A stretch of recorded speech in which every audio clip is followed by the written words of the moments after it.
Welcome to stock study. আশা করি আপনারা সবাই ভালো আছেন। তো আপনারা অনেক সময় অনেকেই আমাকে ইনভেস্টমেন্টের ভিডিওর উপর রিকোয়েস্ট করেছেন যে ইনভেস্টমেন্ট নিয়ে ভিডিও বানাতে। তো দেখুন, আমি লাস্ট 7 days আগে একটা ভিডিও আপনাদের সঙ্গে শেয়ার করেছিলাম ইনভেস্টমেন্ট রিলেটেড। সেই ভিডিওটাতে ছিল যে যদি আপনি ইনভেস্টমেন্ট করতে চান, এই 4টি ভুল কিন্তু আপনাকে করা যাবে না ইনভেস্টমেন্টের জন্য। এই মাইন্ডসেটটা আপনার দরকার। তো যারা এখনও এই ভিডিওটি দেখেননি, ইনভেস্টমেন্ট করার জন্য বেসিক 4টি রুলস আমি এখানে শেয়ার করেছিলাম যে ইনভেস্টমেন্ট কীভাবে আপনি করতে পারেন। কারণ ইনভেস্টমেন্ট আর ট্রেডিং টোটালি ডিফারেন্স, দুটো জিনিস দুটোই আলাদা। ইনভেস্টমেন্টও করতে পারেন, আপনি ট্রেডিংও করতে পারেন, আপনি দুটোই একসঙ্গে করতে পারেন, বাট সেক্ষেত্রে দুটো মাইন্ডসেট আলাদা। ইনভেস্টমেন্ট লং টাইমের জন্য হয়, অ্যাটলিস্ট 5 years 10 years ইনভেস্টমেন্ট। আপনি যখন 2 মাস 6 মাস 1 বছরের জন্য করছেন, that is trading, swing positional intraday trading হতে পারে, বাট ইনভেস্টমেন্ট আলাদা। তো এই ভিডিওতে আমি আপনাদের জন্য 3টি স্টক নিয়ে ডিসকাস করব। এই 3টি ইনভেস্টমেন্ট স্টক নিয়ে আমি আপনাদের সঙ্গে বেসিক কিছু বিষয় ডিসকাস করব। আর ভিডিও ভালো লাগলে অবশ্যই ভিডিওতে লাইক করবেন, আর এখনও যারা চ্যানেল সাবস্ক্রাইব করেনি অবশ্যই চ্যানেল সাবস্ক্রাইব করে বেল আইকনটি প্রেস করে দেবেন। তাহলে আমি যখন কোনো নতুন ভিডিও আপলোড করব আপনার কাছে নোটিফিকেশান পৌঁছে যাবে। দেখুন, ইনভেস্টমেন্টের কথা বলতে হলে আমার ভিউ রাখতে হবে 5 থেকে 10 বছর মিনিমাম, ঠিক আছে? তো সেক্ষেত্রে যদি আমরা একটা স্টক দেখি, এশিয়ান পেন্ট নিয়ে আপনারা অনেকেই শুনেছেন। আপনারা এশিয়ান পেন্টে যারা স্টক মার্কেটে আছেন বা ট্রেড করছেন, এশিয়ান পেন্ট হচ্ছে পেইন্ট সেক্টরে একটা লিডার কোম্পানি। আপনাকে যখন ইনভেস্টমেন্ট করতে হবে সেক্ষেত্রে যদি ইনভেস্টমেন্টের সময় দেখুন, কিছু কিছু ইনভেস্টমেন্ট হয় যে ইনভেস্টমেন্টগুলো একদম নতুন কোম্পানি, সেই নতুন কোম্পানির এখন মার্কেটে জাস্ট নতুন এসছে, তার মিশন তার ভিশন আপনি দেখছেন খুব ভালো। সেক্ষেত্রে সেই কোম্পানিতে একটা ছোট্ট অ্যামাউন্ট আপনি ইনভেস্টমেন্ট করতে পারে। সেই ইনভেস্টমেন্ট আপনাকে আগামী 5 বছর 10 বছরে কত দিতে পারে? 5 বছর বা 10 বছরে যদি আপনি দেখেন, সেই ইনভেস্টমেন্ট আপনাকে 10 গুণ 20 গুণ 30 গুণ 40 গুণ দিতে পারে। বাট কিছু কিছু ইনভেস্টমেন্ট এরকম থাকে যে ইনভেস্টমেন্টগুলো থেকে আপনি ইয়ারলি 15%, 20% বা 30% এরকম রিটার্ন চাইছেন। এভারেজ যদি 10 বছর দেখেন, 10 বছরে আপনার 2 গুণ বা 3 গুণ সেই কোম্পানি আপনাকে দেবে।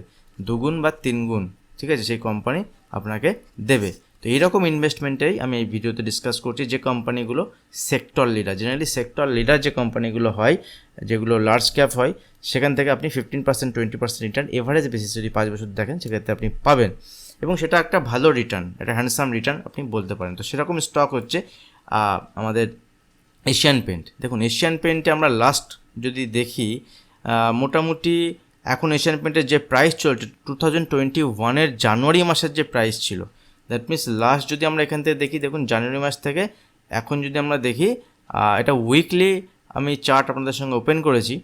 তো মোটামুটি এখান থেকে 1029 দিন, তার মানে প্রায় 3 বছর। তো প্রায় 3 বছরের মধ্যে এশিয়ান পেন্ট যদি কেউ ইনভেস্টমেন্ট করে থাকে এই লেভেলে, তার কিন্তু এখন ইনভেস্টমেন্টের রিটার্ন কত পাচ্ছে? সে 0। দ্যাট মিনস তার কোনো ইনভেস্টমেন্টের রিটার্ন নেই। কিন্তু যদি কেউ এখানে এসআইপি মোডে টাকা ইনভেস্টমেন্ট করে থাকে, তারা কিন্তু সেখান থেকে একটা রিটার্ন পাচ্ছেন। এবার আমি আপনাদের সঙ্গে শেয়ার করছি যে এই এশিয়ান পেন্ট স্টক হচ্ছে পেইন্ট সেক্টরের লিডার। লাস্ট কয়েক বছর যদি আমরা দেখি, এখান থেকে একটা রিটার্ন পাওয়া যায়নি। তো এরকম এশিয়ান পেন্ট আগেও এরকম সময় দেখিয়েছে, বা যে কোনো একটা 2 বছর 1 বছর এখান থেকে রিটার্ন পাওয়া যায়নি। তো যারা ইনভেস্টমেন্ট করতে চান এই এশিয়ান পেন্টে, তাহলে ইনভেস্টমেন্টের জন্য আপনি এখন দেখবেন যে এই ইনভেস্টমেন্ট যদি আপনি এখানে করতে চান এসআইপি মোডে, বা যদি লামসাম ছোটোখাটো অ্যামাউন্ট যদি আপনি ইনভেস্টমেন্ট করতে চান, সেক্ষেত্রে আপনি হায়ার লেভেলে, মানে যে লেভেলে হাই ছিল সেখান থেকে এখন কত পার্সেন্ট কমে আপনি এই স্টকটা পাচ্ছেন? মোটামুটি 20% কমে। এবং একটা সময় যদি আমি দেখি, এই স্টক 20% নয়, তার থেকে বেশি কম প্রাইসে ডিসকাউন্টে আপনি স্টকটা পাচ্ছিলেন, সেটা হচ্ছে এখান থেকে 30%। তো দেখুন, এখান থেকে যদি আমরা স্টকটাকে দেখি, স্টকটা কিন্তু এখান থেকে একটা, আমি উইকলি চার্ট করেছি, দেখুন একটা ট্রেন লাইনকে এখানে ফলো করে দেখতে পারেন, এবং এই ট্রেন লাইন দেখুন নিচে এই লেভেলে এসে আবার এখান থেকে সাপোর্ট নেওয়ার চেষ্টা চলছে। বাট যদি আমি সাজেস্ট করব, যদি আপনি এখানে 10,000 টাকা ইনভেস্টমেন্ট করতে চান, তাহলে ইনিশিয়ালি আপনি 30% ইনভেস্টমেন্ট করুন, 3,000 টাকা। তারপরে আপনি এখানে আবার 3,000 টাকা ইনভেস্টমেন্ট করবেন, তারপরে আবার 3,000 টাকা ইনভেস্ট করবেন 30%, ঠিক আছে? এইভাবে আপনি এখানে ইনভেস্টমেন্ট করতে পারেন। একদিনে নয়, আপনি একটা সার্টেন ইন্টারভালে এখানে ইনভেস্টমেন্ট করতে পারেন। এটা কিন্তু যদি দেখেন হায়ার লেভেল থেকে 20% ডিসকাউন্ট আপনি পাচ্ছেন। এবং যদি আমি এর একটুখানি ব্যালেন্স শিটে যাই, তাহলে মোটামুটি ছোটো করে যদি আমি দেখি, তাহলে এশিয়ান পেন্টের ফান্ডামেন্টালি তেমন কিছু চেঞ্জ হয়নি। যদি আমরা কোম্পানিকে দেখি, দেখুন কোম্পানি এখানে আরও 26% দিচ্ছে লাস্ট 3 ইয়ার্সে। আর এখান থেকে company has maintain the healthy dividend output, এখানে 58.4% ডিভিডেন্ড আউটপুট দিচ্ছে। এশিয়ান পেইন্টের যে পেয়ার কোম্পানি আছে, দ্যাট মিনস এই রকম যে কোম্পানিগুলো আছে সেই রকম কোম্পানি হচ্ছে বার্জার পেইন্ট, এখানে যদি ইন্ডিগো পেইন্ট, ঠিক আছে, এই যে কয়েকটা কোম্পানি আছে তার মধ্যে সেক্টর লিডার হচ্ছে এখানে এশিয়ান পেইন্ট। এবং এশিয়ান পেইন্টের যদি আমরা মার্কেট ক্যাপিটাল দেখি, দেখুন এখানে মার্কেট ক্যাপিটাল হচ্ছে 2,85,634 crore, এত ক্রোর হচ্ছে মার্কেট ক্যাপিটাল। এখন দাম চলছে 2977, মানে 2977। এবার যদি আমরা এই কোম্পানিটার কোয়ার্টারলি রেজাল্ট দেখি, দেখুন quarterly result September 2023 last quarterly result. এখানে প্রফিট যদি দেখি, নেট প্রফিট, দেখুন নেট প্রফিট কমেছে, বাট এখানে কিন্তু কোম্পানির লসে নেই। দেখুন কোম্পানির যে মেন কাঁচামাল সেটা হচ্ছে ক্রুড অয়েল। এই ক্রুড অয়েলের যখন প্রাইস বাড়ে সেক্ষেত্রে এর মেন যে কাঁচামাল, মানে এর যেটা র ম্যাটেরিয়াল যেটা ইউজ হয় মেন বিজনেসে, সেটার একটা দামের ভ্যালুয়েশনের জন্য এটা কিন্তু প্রফিট লস চেঞ্জ হতে পারে। এবং দেখুন কোম্পানি লসে নেই, এখানে কোম্পানি 1575 কোটি টাকার প্রফিট ছিল, সেখানে 1232 কোটি টাকার, 1558 কোটি টাকার। এবং দেখুন আস্তে আস্তে কোম্পানির গ্রোথ ছিল, কিন্তু লাস্ট 3 বছরে এরকম হয়নি যে কোম্পানির 2021 সালে, দেখুন 2021 সালে 574 কোটি টাকার প্রফিট ছিল, নেট প্রফিট 600 কোটি টাকার, এখন তো সেখান থেকে 1200 কোটি, প্রফিট তো ডাবল। কিন্তু কোম্পানিতে কিন্তু কোনো খারাপ ফান্ডামেন্টালি কিছু চেঞ্জ হয়নি। সেক্ষেত্রে যদি আমরা কোম্পানির আদার ফ্যাক্টরগুলোকে দেখি, দেখুন এখান থেকে অপারেটিং প্রফিট যদি দেখি, অপারেটিং প্রফিটই মেন প্রফিট, অপারেটিং প্রফিট কিন্তু এখানে বেড়েছে। এবং কন্টিনিউয়াসলি যদি দেখি অপারেটিং প্রফিট কিন্তু বাড়ছে, সেক্ষেত্রে ফান্ডামেন্টালি কিছু চেঞ্জ হয়নি। আর এক্ষেত্রে যদি আমরা নেট প্রফিট ইয়ার অন ইয়ার বেসিসে দেখি, ইয়ার অন ইয়ার মানে এক বছর অন্তর বছর হিসেবে যদি দেখি, সেক্ষেত্রে নেট প্রফিট কিন্তু দেখুন ক্রমশ বেড়েই চলছে বছরকে বছর। ওখানে আমরা কোয়ার্টারে কোনো কোয়ার্টারে ভ্যারি করতে পারে, ক্রুড অয়েলের প্রাইসের উপর ডিপেন্ড করে, একটা ফ্যাক্টর থাকে, তো ভ্যারি করতে পারে। বাট ইয়ার অন ইয়ার যদি দেখুন, ইয়ার অন ইয়ার কিন্তু প্রফিট এখানে গ্রো করে গেছে, এখানে প্রফিট ডেভেলপ করেছে, কোনো প্রফিটের কোনো প্রবলেম নেই। তো ফান্ডামেন্টাল তেমন কিছু চেঞ্জ হয়নি। এর সঙ্গে যদি আমরা ব্যালেন্স শিটের মধ্যে থেকে এখানে ক্যাশ ফ্লো দেখি, এবং ক্যাশ ফ্লো এখানে ইনক্রিজ করেছে, ক্যাশ ফ্লো নিয়ে কোনো প্রবলেম নেই কোম্পানিতে। নেক্সট একটা ইম্পর্টেন্ট ফ্যাক্টর যদি আমরা এখানে দেখি, সেটা হচ্ছে শেয়ার হোল্ডিং প্যাটার্ন। দেখুন শেয়ার হোল্ডিং যদি আমরা দেখি, তাহলে প্রোমোটারের যে শেয়ার হোল্ডিং সেটা কিন্তু 52.63%, এবং অনেক দিন ধরে এটা মেনটেন আছে, এবং সেটাই আছে, দেখুন 52.63%, ঠিক আছে, এবং সেটা কিন্তু এখনও 52.63%ই আছে। এবং এখানে এফআইআই যে পজিশান, এফআইআর পজিশান এখানে 17.02, 17.48, 17.65%, মানে এটা কিন্তু বাড়ছে, এফআইআর পজিশান বাড়ছে। রিটেল যারা আছে, পাবলিক, তাদের পজিশান কী হচ্ছে, তাদের পজিশান কমছে। That is good sign. পাবলিকের পজিশান কমা, এফআইআর পজিশান বাড়া, এবং স্টকের প্রাইস এক জায়গাতে থাকা, এই তিনটে যদি আমরা কম্পেয়ার করি, সেক্ষেত্রে কিন্তু স্টকের একটা উপরের দিকে যাওয়ার সম্ভাবনা থাকে। এবং ইয়ার অন ইয়ার বেসিসে যদি আমরা দেখি, যদি আমি সামারি করি, তাহলে ইয়ার অন ইয়ার বেসিসে কোম্পানির প্রফিটেই আছে। কোয়ার্টার অন কোয়ার্টারে এখানে কোম্পানির তালমাটাল আসতেই পারে মাঝে মাঝে, কিন্তু ওভারঅল ফান্ডামেন্টালি কিছু চেঞ্জ হয়নি, গুড। তো এই স্টকে উপরের লেভেল থেকে 18% নিচে পাওয়া যাচ্ছে। সেক্ষেত্রে যারা ইনভেস্টমেন্ট করতে চান ইয়ারলি বেসিসে আগামী 5 বছরে 15%, 20% রিটার্ন জেনারেট করতে চান, কোনো বাই সেল রিকমেন্ডেশন ভিডিওতে আমি করছি না, সেক্ষেত্রে আপনি এখানে পজিশন তৈরি করতে পারেন। সেকেন্ড যে ইম্পর্টেন্ট স্টক সেটা হচ্ছে রিলায়েন্স। দেখুন রিলায়েন্সকে যদি আমরা দেখি, রিলায়েন্স উপরের লেভেল থেকে যদি দেখি, রিলায়েন্স উপরের লেভেল থেকে এখন ট্রেড করছে অলমোস্ট 15% নিচে বা 12% নিচে। যদি আমরা লো না দেখে, যদি আমরা এখন যেখানে ট্রেড করছি সেটা দেখি, তাহলে কিন্তু এখন 11%, 12% নিচে ট্রেড করছে। তো রিলায়েন্সের যদি আপনি দেখেন, এখানে মিডিয়াম টার্মে একটা ডাউন ট্রেন্ড চলছে, that means lower low formation হচ্ছে। এখান থেকে দেখি, আমরা দেখি লোয়ার লো ফরমেশন চলছে, এবং আবার উপরে গেছে, এখান থেকে নিচে এলে যদি এখানে এই হাইকে ব্রেক করে বা এই হাইকে এখান থেকে ব্রেক করে, তবে কিন্তু রিলায়েন্সে ট্রেন্ড চেঞ্জ হবে, আমরা বলতে পারি। বাট যদি আপনি ইনভেস্টমেন্ট করতে চান, এতে গেল পজিশনাল বা সুইং ট্রেডিংয়ের ব্যাপারে আমি বললাম এটা, ঠিক আছে। কিন্তু যদি আপনি ইনভেস্টমেন্ট করতে চান, আপনার মাইন্ডসেট চেঞ্জ করতে হবে। সেক্ষেত্রে ভাববেন এখান থেকে স্টক, রিলায়েন্সের মতো স্টক যে ইন্ডিয়ার মানে টপ কোম্পানিগুলোর মধ্যে লিডিং কোম্পানি, ঠিক আছে, আমাদের ইন্ডিয়াতে টপ কোম্পানির মধ্যে একটা হচ্ছে রিলায়েন্স, এবং সেই স্টকটা আপনি 10%, 15% নিচে পাচ্ছেন। তো আপনি যদি এখানে বাই করতে চান এসআইপি মোডে, ধরুন আপনি সার্টেন ইন্টারভ্যালে, সেটা হতে পারে মাসে মাসে আপনি বাই করতে পারেন, 3 মাস অন্তর বাই করতে পারেন। তো সেক্ষেত্রে আপনি একটা বাই এখান থেকে করতে পারেন, ছোটোখাটো ইনভেস্টমেন্ট এখান থেকে স্টার্ট করতে পারেন অল্প কোয়ান্টিটিতে। 30% বাই করতে পারেন। যদি আপনার মনে হয় আপনি 10,000 বাই করবেন, 10,000 টাকা বা 1,00,000 টাকা, সেক্ষেত্রে আপনি 30,000 টাকা বাই করতে পারেন বা 3,000 টাকা বাই করতে পারেন। যার যেমন ক্যাপাসিটি থাকবে এখান থেকে আপনার পজিশন বানাতে পারেন। এইভাবে ইনভেস্টমেন্টের জন্য পজিশন বানাতে হয়। তো যদি আমরা এরও ব্যালেন্স শিটে চলে যাই, দেখুন রিলায়েন্সের কী চেঞ্জ হয়েছে। রিলায়েন্সের তো তেমন কিছু চেঞ্জ হয়নি। রিলায়েন্সের যদি আমরা দেখি তাহলে এখান থেকে কোয়ার্টারের যদি রেজাল্ট দেখি, এর যে পেয়ার কোম্পানিগুলো আছে, তেল কোম্পানিগুলো ম্যাক্সিমাম দেখা যাচ্ছে, বা রিলায়েন্সের এখন শুধুমাত্র তেল কোম্পানিতে ব্যবসা নয়, রিলায়েন্সের অনেক ব্যবসা, জিওতে ব্যবসা, মাল্টিপল সেগমেন্টে রিলায়েন্স কাজ করে। তো যদি আমরা কোয়ার্টার প্রফিট দেখি রিলায়েন্সের, তো প্রফিটের কিন্তু কিছু কম হয়নি।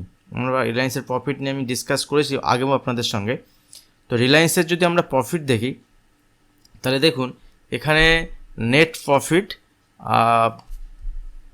লাস্ট কোয়ার্টারে যদি দেখি 18,258 কোটি টাকা, এই কোয়ার্টারে 19,878 কোটি টাকা, এখানে মাঝখানে একবার 21,327 কোটি টাকা হয়েছিল।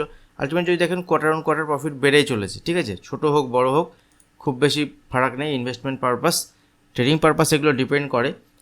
আর যদি ইয়ার অন ইয়ারে বেসিসে দেখি, দেখুন 2023, 2022, 2021 ইয়ার অন ইয়ারে বেসিস যদি আমরা নেট প্রফিট দেখি, নেট প্রফিট কিন্তু খুব ভালোভাবে বাড়ছে। দেখুন 39,000 কোটি টাকা, 53,000 কোটি টাকা, 2022 সালে এখানে 67,000 কোটি টাকা, 2023 সালে 74,000 কোটি টাকা, 2024 এখনও শেষ হয়নি, ঠিক আছে, 2024 সালে লেটসি দেখতে পাবো আমরা। তো প্রফিট সেভাবে কিছু চেঞ্জ হয়নি নেট প্রফিটে। আর যেটা একটা ইম্পর্টেন্ট ফ্যাক্টর, সেটা হচ্ছে share holding pattern. Share holding প্যাটার্নে যদি একবার দেখে নিই, যেখানে কারা মাল খালি করছে, কারা মাল তুলছে। প্রোমোটার দেখুন এখানে তাদের পজিশান সামান্য কমিয়েছে। এখানে প্রোমোটারের পজিশান কমানোর কারণও আছে এখান থেকে, ঠিক আছে। আর এখানে যদি আমরা দেখি পাবলিকের পজিশান বেড়েছে, ঠিক আছে। এখানে যদি আমরা এফআইআর পজিশান দেখি, এফআইআর পজিশান সামান্য বেড়েছে। তো এটা মিক্সড এখানে দেখাচ্ছে যে প্রোমোটার এখানে পজিশান কম করেছে কিছুটা। প্রোমোটার বিজনেস যেহেতু রিলায়েন্স অন্যদিকে চেঞ্জ হচ্ছে, সেক্ষেত্রে প্রোমোটারের পজিশান এখানে যদি চেঞ্জ হয়, এখানে শিফট কিছুটা কমে, খুব সামান্য পরিমাণ যদি কমে, সেটাতে কোনো অসুবিধা নেই। এখানে এফআইআর পজিশান বাড়িয়েছে এবং এফআইআর পজিশান দেখুন 22.49, 22.55, 22.60, লাস্ট 3টে কোয়ার্টার মানে 9 মাস ধরে এখানে ছোটো কোয়ান্টিটিতে কিন্তু এখানে পজিশান বাড়াচ্ছে। কারা পজিশান বাড়াচ্ছে? এফআইআই। কিন্তু এই 9 মাস ধরে যদি দেখেন স্টকের কিন্তু ফল হচ্ছে। এই 9 মাস ধরে যদি দেখেন স্টকের কিন্তু ফলই হচ্ছে, স্টক কিন্তু বাড়ছে না। আর সেই সময় এফআইআই কিনছে। তো এখান থেকে কিন্তু রিলায়েন্সও একদিন তার ডে হাইকে ক্রস করবে এবং সেখান থেকে আরও 5% উপরে যাবে। তো এটা যদি আপনি কিনতে চান, এই স্টকের আপনার কেনার সময় আছে, কিনতে পারেন। সেক্ষেত্রে ছোটো কোয়ান্টিটিতে কেনা যেতে পারে। কোনো বাইং সেলিং রিকমেন্ডেশন নয়, আপনি নিজের অ্যানালিসিস নিজে করে অথবা আপনার ফাইন্যান্সিয়াল অ্যাডভাইজারের সঙ্গে কথা বলে তারপরে এখানে বাই সেল করতে পারেন। নেক্সট যে ইম্পর্টেন্ট স্টক সেটা হচ্ছে পিডিলাইট। দেখুন পিডিলাইট স্টক হচ্ছে অ্যাডহেসিভ সেক্টর। অ্যাডহেসিভ সেক্টর মানে আঠা জাতীয় যে সেক্টর আছে, সেই সেক্টরে কিন্তু লিডার এই পিডিলাইট কোম্পানি। এবং এই পিডিলাইট আমাদের ইন্ডিয়াতে আমরা বিভিন্ন রকমভাবে টিভিতে বিভিন্নভাবে অ্যাড দেখেছি এদের, এবং এই সেক্টরে খুব ভালোভাবে কাজ করে চলেছে। এছাড়াও পিডিলাইটের 70% মার্কেট ক্যাপিটাল এই অ্যাডহেসিভ সেক্টর থেকে, বাকি কনস্ট্রাকশন সেক্টর, অন্যান্য পেইন্ট সেক্টরেও কিন্তু এই পিডিলাইট আছে। তো মেন যেটা এর সেগমেন্ট লিডার যে সেক্টর, সেটা হচ্ছে এই আমার অ্যাডহেসিভ সেক্টর, যেটা আঠা, ঠিক আছে। তো স্টকের যদি আমরা উপরের লেভেল থেকে দেখি, টপ লেভেল থেকে স্টকের কত পার্সেন্টের এখন যেখানে ট্রেড করছে, যদি আপনারা এখানে বাই করেন বা আমি যদি এখানে বাই করি, সেক্ষেত্রে এই স্টকে এখনও পর্যন্ত আমি 17% ডিসকাউন্টে পাচ্ছি, এবং একটা টাইমে দেখেছিলাম এখানে 20% ডিসকাউন্টে পাওয়া যাচ্ছিল। তো এইসব স্টকে যদি রেগুলার বেসিসে একটা ইনকাম ইয়ারলি 15%, 20% রিটার্ন যদি পেতে হয়, 5 ইয়ার্স বা 10 ইয়ার্স যদি এখানে ইন্টারভাল থাকে, সেক্ষেত্রে দেখুন এখানে স্টক সময় কাটিয়েছে 2-1 বছর, আবার দেখুন যখন মুভমেন্ট হচ্ছে উপরের দিকে, এখানে দেখুন আবার 2-1 বছর সময় কাটিয়েছে উপরের দিকে মুভমেন্ট, আবার দেখুন এখানে সময় কাটাচ্ছে। তো এই স্টকে এখান থেকে যদি মুভমেন্ট হয়, সেক্ষেত্রে আগামী 1-2 বছরের মধ্যে স্টকে আবার 40-50% মুভমেন্ট দেখাতে পারে, সেই পোটেনশিয়াল স্টকের মধ্যে আছে। স্টকে যদি আমরা ট্রেন্ড দেখি, অলরেডি মিডিয়াম টার্মের ডাউন ট্রেন্ড চলছে, স্টকে লোয়ার লো ফরমেশন চলছে, বাট আবারও বলছি, এটা সুইং পজিশনাল ট্রেডিং নয়। যদি এখান থেকে বাজার নিচে এসে যদি ফার্দার এই লেভেলকে ব্রেক করে এখান থেকে, এটা উপরের দিকে মুভমেন্ট দেখাবে। এটা পজিশনাল ট্রেডিং পারপাস বা ইনভেস্টমেন্ট পারপাস এখানে স্টকের বাই করা যেতে পারে ছোটো কোয়ান্টিটিতে। তো দেখুন এখান থেকে যদি আমরা এর ফান্ডামেন্টাল বিষয়গুলো একটু দেখে নিই, পিডিলাইট ইন্ডাস্ট্রির ফান্ডামেন্টালি কিছু চেঞ্জ হয়েছে কি না। দেখুন এটা এই কোম্পানিটা অলমোস্ট ডেট ফ্রি, মানে এর কোনো ধার নেই সেরকমভাবে কিছু, ঠিক আছে। আর এখনও পর্যন্ত এ ডিভিডেন্ড পে আউট করছে 41.4%, ঠিক আছে। এখান থেকে যদি আমরা দেখি যে এর যে পিআর কোম্পানিগুলো আছে, সে কোম্পানিগুলো কী কী এই ধরনের company, Pidilite industry, SRF, Linda India, solar industry, Gujarat fluoro, দেখুন এই সব কোম্পানি, দীপক নাইট্রেট, মানে কেমিক্যাল সেক্টর থেকে বিলং করে অ্যাকচুয়ালি, ঠিক আছে। তো এখান থেকে যদি আমরা নেট প্রফিট দেখি কোয়ার্টার অন কোয়ার্টার বেসিসে যদি নেট প্রফিট দেখি, সেক্ষেত্রে কিন্তু কোম্পানির প্রফিট খুব একটা বেশি কমেনি। দেখুন অপারেটিং প্রফিটটা ইম্পর্টেন্ট, খরচা বেড়েছে, অপারেটিং প্রফিট খুব এখানে বেড়েছে, ঠিক আছে। নেট প্রফিট যদি দেখি, দেখুন নেট প্রফিটও বেড়েছে, প্রবলেম নেই সেরকমভাবে। খুব বড় কোম্পানি নয়, কিন্তু এখানে কিন্তু খুব বড় প্রবলেম কিন্তু খুব বেশি নেই ফান্ডামেন্টালি। এখানে যদি আমরা প্রফিট লস স্টেটমেন্ট দেখি ইয়ার অন ইয়ার বেসিসে, দেখুন নেট প্রফিট কিন্তু বেড়েই চলেছে, কোম্পানির গ্রোথ আছে। দেখুন 2019 সালে আমার 928 কোটি টাকা, 2020 সালে 1122, 2021 সালে যেহেতু 20 সালে করোনার এফেক্ট ছিল কোভিড-19, 1126, তারপরে দেখুন 1207, 2022, 2023 1290, 89, আর এখন তো চলছে। ফান্ডামেন্টাল কিছু চেঞ্জ হয়নি, উপরের লেভেল থেকে 17-18% নিচে পাওয়া যাচ্ছে। যদি আমরা এখান থেকে আরও অনেক ফ্যাক্টর থাকে, বাট আমি এখানে ইম্পর্টেন্ট ফ্যাক্টরগুলো শেয়ার করছি কিছু কিছু। আগামী ভিডিও যদি আপনাদের ভালো লাগে, এই ধরনের ভিডিও যদি আপনারা চান, সেক্ষেত্রে কমেন্ট সেকশনে কমেন্ট করবেন। আগামী দিনে আমি একটা সেক্টর নিয়ে তার ডিটেলস ভিডিও শেয়ার করব, পুরো ডিটেলস ফান্ডামেন্টাল তার শেয়ার করবো, যে এই স্টকটা এরকম, এর গল্প এখানে পিছনে এই কাজ করে এবং এখান থেকে এইভাবে প্রফিট হচ্ছে, তো আগামী দিনে এই স্টকে এই করা যেতে পারে। তো এরকম যদি ভিডিও আপনারা চান, কমেন্ট সেকশনে জানাবেন। যত বেশি লাইক বা যত বেশি কমেন্ট আসবে, সেক্ষেত্রে আগামী দিনে আমি এই ধরনের ভিডিও বানাতে পারবো, এই ধরনের ভিডিও নিয়ে আসবো। দেখুন এখানে যদি আমরা প্রোমোটার, দেখুন প্রোমোটারের হচ্ছে কোম্পানির যে মালিক, ঠিক আছে, পাতি বাংলায়, FII foreign institute investor, DII domestic institute investor, public মানে রিটেল ট্রেডার। তো এরা হচ্ছে পার্টিসিপেন্ট মার্কেটের।